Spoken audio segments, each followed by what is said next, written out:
इंदापूर विधानसभेसाठी फडणवीस जो शब्द देतील तो मानू अशी प्रतिक्रिया दिली आहे हर्षवर्धन पाटील यांनी। राज्यात पुन्हा महायुतीचं सरकार स्थापन होणार आहे असं हर्षवर्धन पाटील म्हणतात। तर फडणवीस आणि अजित पवार जे सांगतील तो निर्णय मान्य असल्याचं दत्ता भरणेंनी म्हटलंय।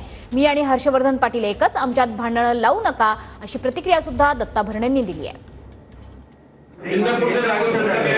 या संदर्भामध्ये उपमुख्यमंत्री देवेंद्र फडणवीस साहेब, उपमुख्यमंत्री अजितदादा पवार यांची आमची सर्व चर्चा यापूर्वी झालेली आहे आणि या संदर्भातला निर्णय देवेंद्र फडणवीस जे घेतील तो सर्वांनी मान्य करायचा असं ठरलंय। पराभवाची अनेक कारणं आहेत ती, परंतु आम्ही महायुतीचा धर्म आम्ही पाळला।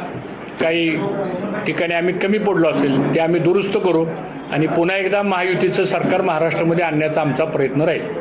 साहेब अजितदादा सांगतील तो आम्हाला दोघांना निर्णय मान्य राहील।